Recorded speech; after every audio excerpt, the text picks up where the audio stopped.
To perform a factory reset of Pixel 10a, open the settings for the first and now go below into the system settings.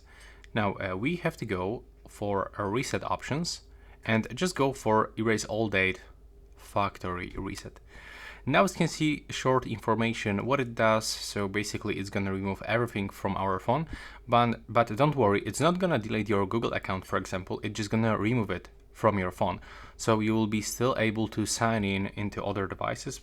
Also in this device, if you want to, for example, just reset this phone because you get some kind of the bad performance or something like this and you want to try this reset for fix. Additionally, you can erase the eSIMs, and to start you have to click to erase all data. Now you will have to input your screen lock and just follow on-screen instructions. The reset will take around 5 minutes. So also make sure that you have enough battery to perform